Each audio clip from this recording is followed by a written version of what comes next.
is a memorization activity. It's a memorization activity. Well, it's only morphology of fungi and parasites. Okay? So we're going to look at the fungi today. We'll look at the protozoal parasites on Tuesday, the metazoal parasites next Thursday. Then we'll finish with the exoparasites the following Tuesday, and then we're ready for the break. Okay? And then we'll be done with lab, except some of y'all are still going to do it alone. Okay?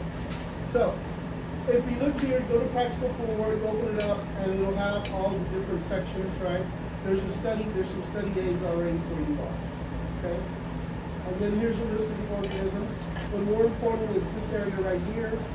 These are the things you need to know about the organisms. The common names, if they have one, what class they belong to, the species, the diagnostic characteristics, what is their clinical significance, that means what infection they cause. The stage of development, are they a sister troph of the protozoa? Are they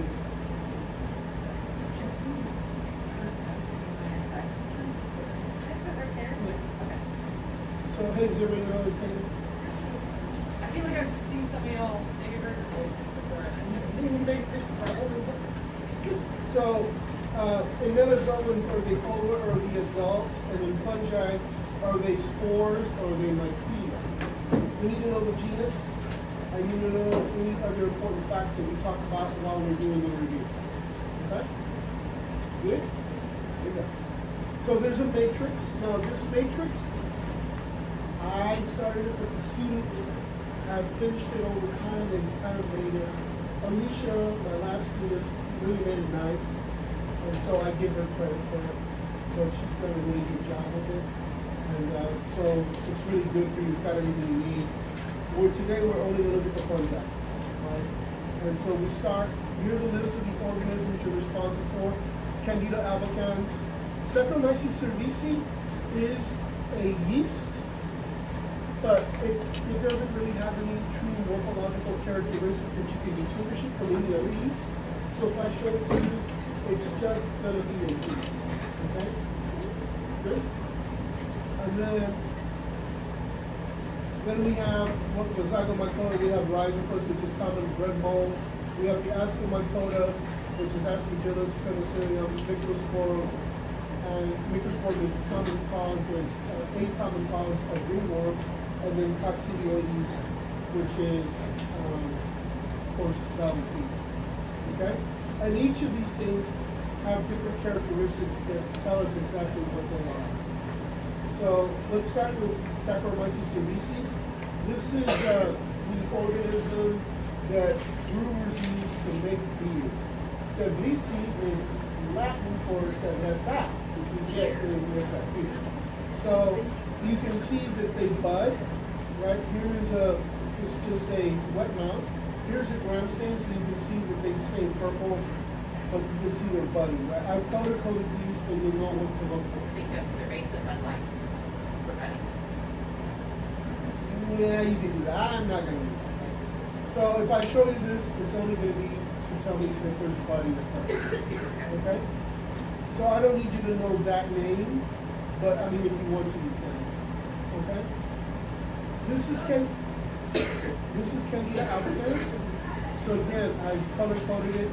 You can see budding is yellow, pseudohyphae are light blue, right? And so you can see that this is the budding, here's the pseudohyphae. Their yeast cells are elongated. This is another image of it. It's not as good. I'm going to show you beautiful images, okay?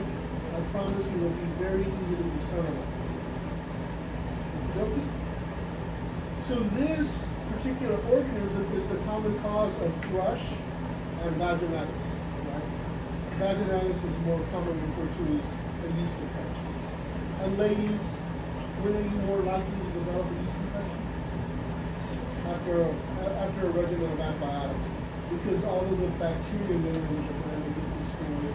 But if the antibiotics don't kill the yeast, and so now the yeast have all this room to come back forward, and you develop a yeast infection. This is thrush.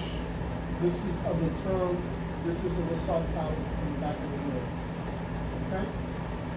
Any questions about Candida albicans? Either one, I can't find this. This is under labs, under fungi medical reports. Okay, that's Click it, there's a PowerPoint. yeah, I got the PowerPoint. Oh, here we are. Okay. So now we go to Zygomycota. There's only one organism that'll hold you responsible for, and that's Rhizopistolonifer. This is common bread mold. So we don't see this very much. You buy your bread at HEB because there's a lot of preservatives in it. But if you buy artisan bread, or you make bread at the house, then if you start to see this little spot of this before you go to bed, you wake up the next morning and everything is just full of it because it grows really fast. We used to call these things lid lifters because they would grow so much on the plate that they would pop the lid off, right? But they're really cool to look at. They look like salt and pepper on a plate. But under a microscope, which is a more important part, you can see that this is the way it looks. This is one that we took in the lab. So you can see this whole thing is called the stolonifer. This is the sporangiofer is another term. And then here you can see this is the sporangium. It's the vesicle. And then remember the spores are inside the vesicle.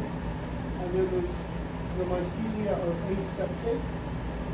But the giveaway are these things right here, which look like roots, and they're not roots. They are just what we call rhizoids. And they are essentially the way that these organisms attach to structures. They are not vascular. They don't absorb water or nutrients. Okay? Anybody have questions? That's diagnostic.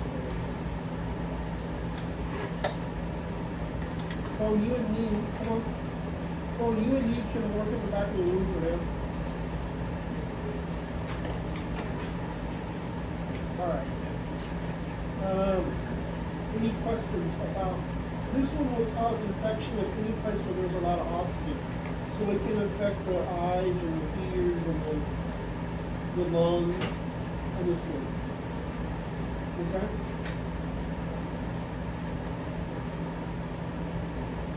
Okay. This is penicillium. Penicillium, to me, looks like a hand. Right, so if we look at these, this would be the arm leading to the metacarpals, the carpals, the metacarpals, and then the phalanges. What we're really looking at are a structure that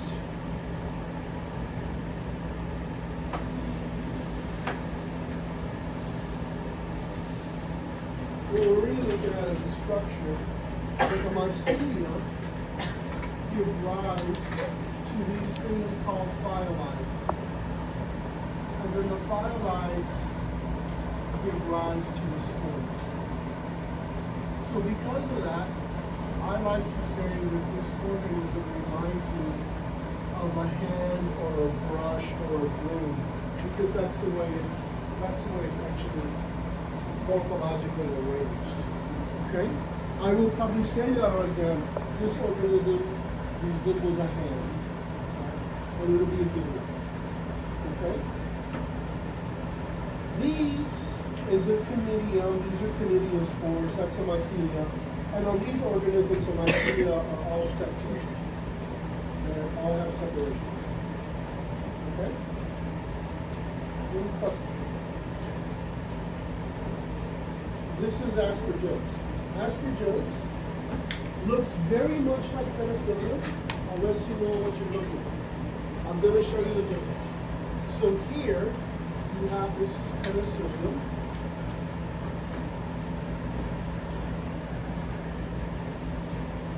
Aspergillus, the mycelia gives rise to a vesicle, and off of the vesicle are the phyalides. And then off of the phyalides are the spores.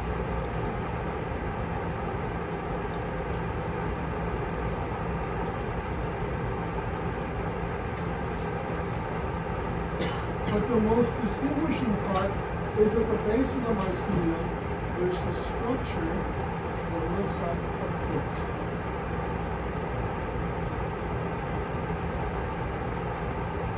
And that, of course, is known as a foot cell.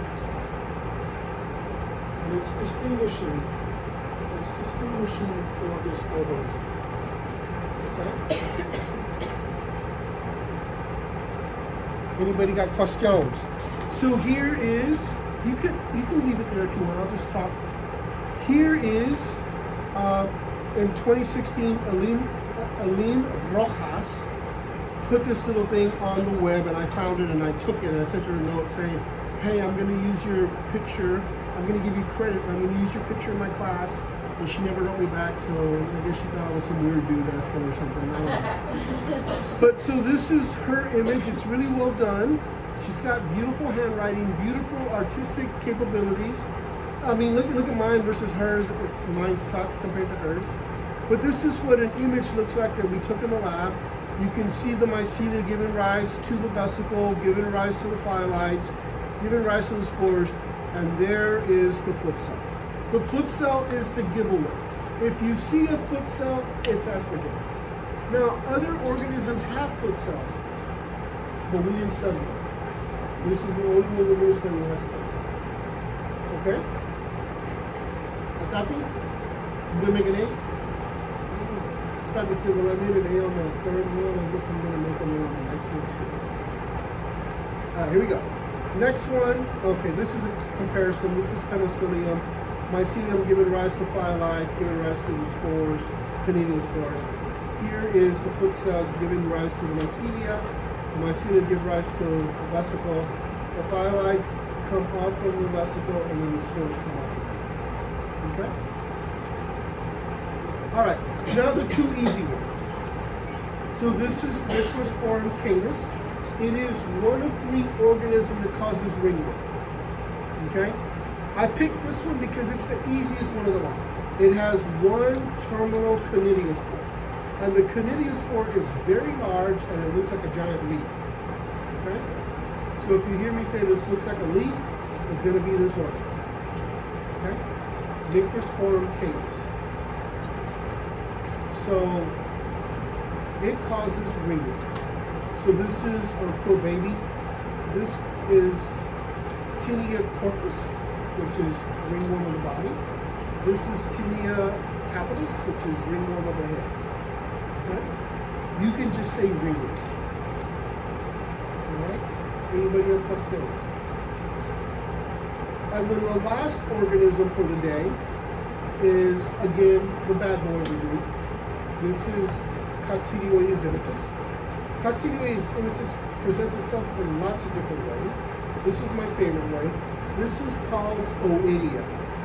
This organism is disarticulating around the mycelia. These different pieces of the mycelia are going to break apart. They're going to be picked up by the wind and carried. People are going to breathe them in and they're going to get sick. These are called arthroconidia or arthrospores. Okay? You can see them here also. So these organisms are a really big problem in the desert Southwest, including parts of Texas, but mostly in New Mexico, Arizona, and Southern California. Right? And so you can pick this up by here. There's spaces out there that have these little signs when you're driving on the road. It says, please keep your windows rolled up due to the presence of pathogenic fungi in the soil, and that's what this says. Okay? And so it will cause infections in the lungs, and so this is a radiograph. A radiograph, an X-ray, should be dark when it's showing the lungs. Here you can see all the infiltration in it. And then this is the skin that's infected by Coccidioides immitis. Okay. Anybody got questions?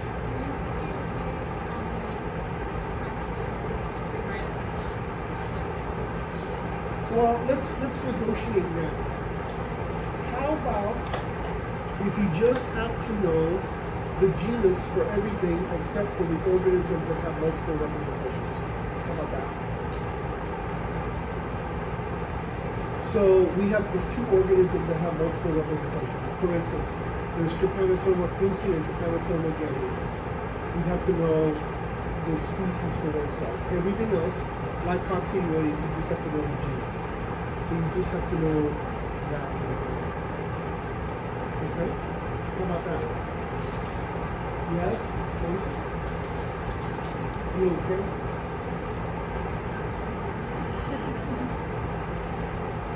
How about that, Carmen? Okay, good. Malca? Okay. Anybody say no? Rachel?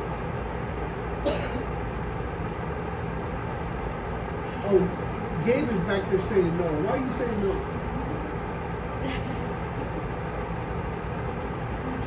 All right. Hey, you have the rest of the time to work on those. I'm going to be here 9 o'clock tomorrow morning till 11:30. If you want to come and work on those, then you are welcome.